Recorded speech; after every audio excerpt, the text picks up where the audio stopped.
Hi everyone, Claire here, and today I have a brand new project and it is altering some pound shop Christmas baubles that I found in the pound shop, obviously. So here we go. I got two of these really horrible, disgusting looking things, and they were, can you guess, a pound. So what I decided to do was a kind of industrial look, and I wanted to make it so they looked like they were burnt copper. I've been doing a lot of copper enameling over the last couple of weeks, and I've been working a lot with copper, obviously, as you know, because I'm a jeweler. And when you put flame on copper and you control your heat, you get some really nice greens and purples and turquoises. So I wanted to do a flame wrought copper, and you get quite a lot of oxidization that you have to be really careful with so you don't ruin it. And I thought I wanted to add some of the texture in that you get from the oxidization when it flakes off. So I'm using a texture medium from Deco Art, and this is basically a gel medium with some kind of fine sand in it. I think it's some kind of silver sand, I think. Used to get it when I had chinchillas. They used to bath in it. And mine I've had for quite a long time, so it is going a bit funny and it is a bit gloopy. Yours should be, if you've got a new one, be a lot better than that. So what I've done is squeezed out a little bit, and then I'm just randomly, I'm not coating the whole thing, I'm just coating it in about 4 or 5 places. Sorry, I am off at the bottom of the screen at this point, but I do pull it back up in a second. There you go. So it's adding a really nice sand texture there. You can see that nice bubbly texture, which will add to the effect of the burnt copper, because as you're heating copper, it does get black soot oxidization on it, which comes up in, well, it looks like sand basically. So if you've done any kind of burning of copper, then you'll know exactly what I'm talking about. It's a really cool look. Now, these baubles have already got a texture on them, and I thought that came in actually quite handy, because as soon as I saw them, I pretty much thought instantly, oh, that'll paint up really nice, and I was right. Well, you saw the pictures at the beginning. That's the finished project. So moving on, I'm just painting about 4 or 5 places, and I do that on each bauble. I'm not going to show you me doing each one. I'm just going to go through doing one, because you don't want a 40-minute video showing me doing two of exactly the same thing. Now I need to get rid of that horrible glossy silver, so I'm painting and starting with a base of titanium white, and these things are plastic, so sometimes you would think that you would have a hard job getting paint to stick to it, but acrylic paint is basically plastic, and I took a guess that the kind of plastic that the bauble is and the finish on it, it wouldn't have any problem with the paint sticking to it, and I was right. If you do ever have a problem and your paint won't stick, then use either a matte varnish or Mod Podge or a gesso, or even just sandpaper, and just sand it to give it some tooth to your paint to stick to it. I mean, I have sealed these with a matte varnish at the end, so it's definitely not going to come off. But anyway, here we go. So I'm just painting, and I'm just making sure that I'm getting in all of the nooks and crannies and getting the top as well. The only thing that I wish I'd done was I wish I'd actually spent half an hour and dug out some decent cord to wrap around it. I was trying to find some tarnished bead chain that I thought that I had, but I couldn't put my hands on it, so I'll have another look later. But you'll have to excuse the horrible silver hanger that is still on it on the end of my pictures. Right, they are both at this point now completely dry, and I did speed the drying time along a little bit with a heat tool, and it was okay, just waft it slowly.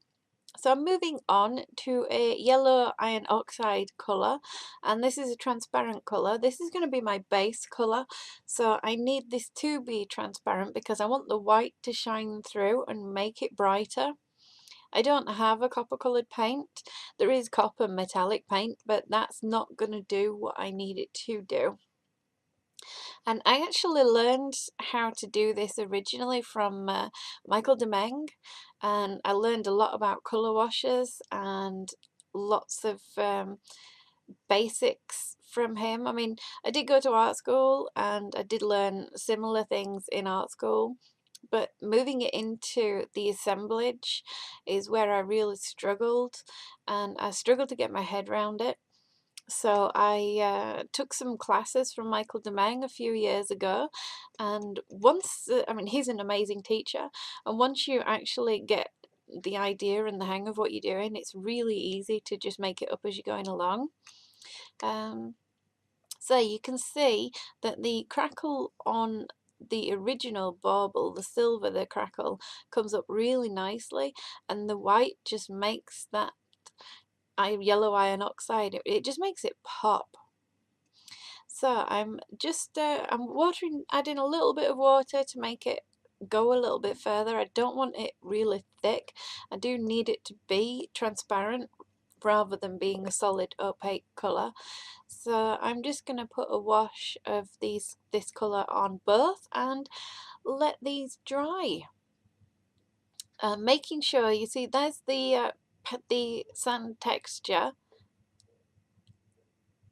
and I'm just making sure that all of the colour goes down into all of it.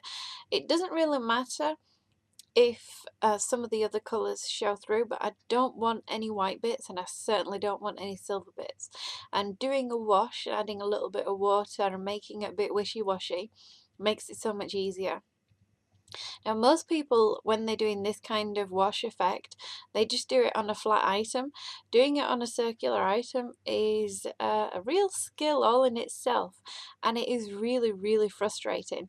So if you've never done it before, just take it slowly and just remember, don't do it as watery as you would when you're doing it on a flat item, otherwise you've just lost right from the get-go. So I will paint both again, and I'm going to fast forward because you don't want to see me painting both. And a hanger would have been really helpful at this point to hang them off, but you know, I didn't think about that at the time. So I'm going on to my next wash, and I'm using a burnt orange, and this is a quinacridone burnt orange. I've got loads of really expensive paints, and I just, you know, I need to get them used. Paint does go off, so get it used, and I was hoarding them because they were expensive, and that was just such a bad idea. Just make sure you get them used. I have had a couple of them that have almost dried up, and I had to revive them with extender medium, and they're not right. So, you know, make sure you get your stuff used. I think it's a big problem in crafting that you buy things and then you just hoard it, and it's not good, especially if it's expensive. I mean, some of these were, let me have a look at the packet. I saw one with the price on it. It was $12.99. The burnt orange, that paint was $12.99. That's blooming expensive just for, and it is deco art and it is traditions. It is a good quality, but there's a hell of a lot of money just for 3 ounces. It's not even 100 ml of paint. Anyway, moving on. So I am doing again a wash of this quinacridone burnt orange, and you can still see that the white is still reflecting through and the yellow is still reflecting through, and the texture, that's the texture sand, comes up absolutely beautifully. The quinacridone orange is actually very, very, very red on its own, and the yellow just makes it pop through and it brings out the orange in it. It is a fantastic colour, and it's all about layering. If you layer up transparent colours, you can get some really, really interesting effects. It doesn't take a genius to layer stuff up. Just, you know, paint something white and just paint transparent colours going horizontally and then paint transparent colours going vertically, just in lines, and see how they interact with each other. You can get some really cool effects. Just have a play, that's all I can say. A lot of people will just do a tutorial and copy it exactly, but then they'll never actually play with what they get. And I highly recommend that, you know, tutorials are fantastic. This is a tutorial, but change the colours and see what effects that you can get and see what you've learned from actually watching that tutorial. Now, unfortunately, I made the rookie mistake of that I didn't hit record on this part of the video, and I started colouring them and I didn't have the record button on, and this was pretty much a second after I noticed I didn't have the record button on, which is probably a good job because my swearing was quite epic. And you can see I did try to wipe off the paint to start again, but it was too late. It was already too far gone. So what I've done is I've taken a pink colour and a green colour and a blue colour, because they are what you get when you're doing burnt copper. So I've taken quinacridone violet, blue green light and aquamarine, again in the deco art traditions. I've put them into a pot next to each other, mix them up with a very small amount of water. They do need to be quite thick, and then I'm just blobbing into the colour and then blobbing on randomly. And that's pretty much how burnt copper looks. What can I say? It's really simple. Don't wash your brush in between, just dab in and dab on. Make sure you do leave some of the orangey parts coming through and shining through, because you do want to see that, and the colours will mix, and the yellow and the violet and the green, when they mix, will actually turn into a really nice purple, which you actually get when you're doing burnt copper and you're actually got a flame torch on copper. It's really quite ingenious. It's brilliant. So they're the ones that I've used, and you can see the effect. I was gutted when oh, there's me telling you to put a little blob of paint in and a little squidge of water and then dab on. So I was absolutely gutted when I realised that I'd not hit the record button. I'm not having a good day. I'm not having a good week, actually. But I do hope you've been enjoying my videos. I found a load of videos that I'd lost, and I've been editing them and uploading them and trying to get my YouTube channel active again.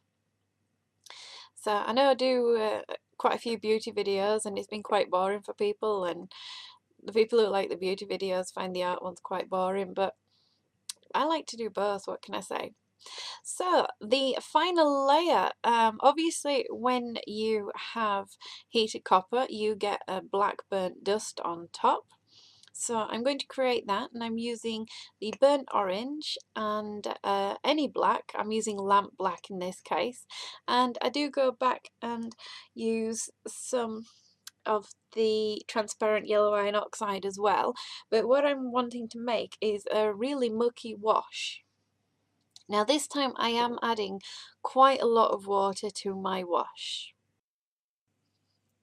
And I did use a little bit too much black. I've not used much, you can see there I've not used much, but I did use a little bit too much of the black. So I did have to faff about with it, and if it jumps a bit it's because you don't need to see me putting in little blobs to adjust. But I do want a mucky black. And I did heat dry with a heat tool the baubles as well to make sure they were dry, because the last thing I wanted was to water down the paint that wasn't dry. Okay, there you go, you can see I'm adding in some more of the iron oxide, the yellow. Doing a mucky wash, I mean pretty much just use the colours that you're doing and add black to them, and that's it. So once I was happy with that colour, what I did was use a really wet brush, and it helped that I had dirty paint water as well, because that makes it even more mucky. and that's Stumpalina on the side there. She decided to come and help. She's a very good helper, Stumpalina. She's called Stumpalina because she's only got half a tail, but that's another tale entirely. So here we go into the close-up. I am just spludging it on, I suppose. You can see it is really watery. And then I'm taking a baby wipe and I'm just dabbing it back. It looks like I'm taking all of it off, and to be fair, I am taking quite a big amount off, but I'm not. Oh, look, there she is. Ain't she cute? I'm not taking all of it off. I am leaving some of the residue behind, and that gives you the black ash effect that you get over the top. If I'd have thought about it a bit better, I would have actually heated a bit of copper on camera for you as well, so you can actually see how it looks like when it changes and the colours that it goes through before it goes to a black ash. And do both and then let it dry, basically. Seal it once it's dried, spray sealer, matte preferably, that's it, just finish it off. There's not much else to say really about it. It's a really easy technique. It's a really cool technique. I'm hesitant to say it's steampunk because I mean it's I suppose some people would class it as steampunk, but I think it's more industrial chic, I suppose. I don't know. I'm probably going to label it as steampunk because, you know, you want to get the views. I'm not gonna lie, I want to get the views. So there you go. That's it. That's that's the black side, and that one is um, the untouched side, so you can see the difference. Um, Super simple, super easy, and I hope you will actually, if you do this, you will actually share what you've done with me. Now, don't worry about using the Deco Art Traditions paint to do it with. Just basically get a really nice dark pink, a purpley pink, you know, very violet pink. You want a bluey greeny colour, a really nice green, a turquoisey aquamarine colour. Your black, obviously, and then you want a transparent yellow, well, iron oxide, mustard yellow, I suppose. If you don't have a transparent one, that's fine, just use it a little bit more watered down. You want a burnt orange, which you could make by adding black to an orange colour, and a bit of red to deepen it down. So don't worry about getting the really expensive paint, just use what you've got and colour mix. And I hope that you've enjoyed my video. And I hope that you like my channel. Please make sure that you do like and subscribe. It really helps my views if you do. And thanks so much for watching. I will see you soon. Bye.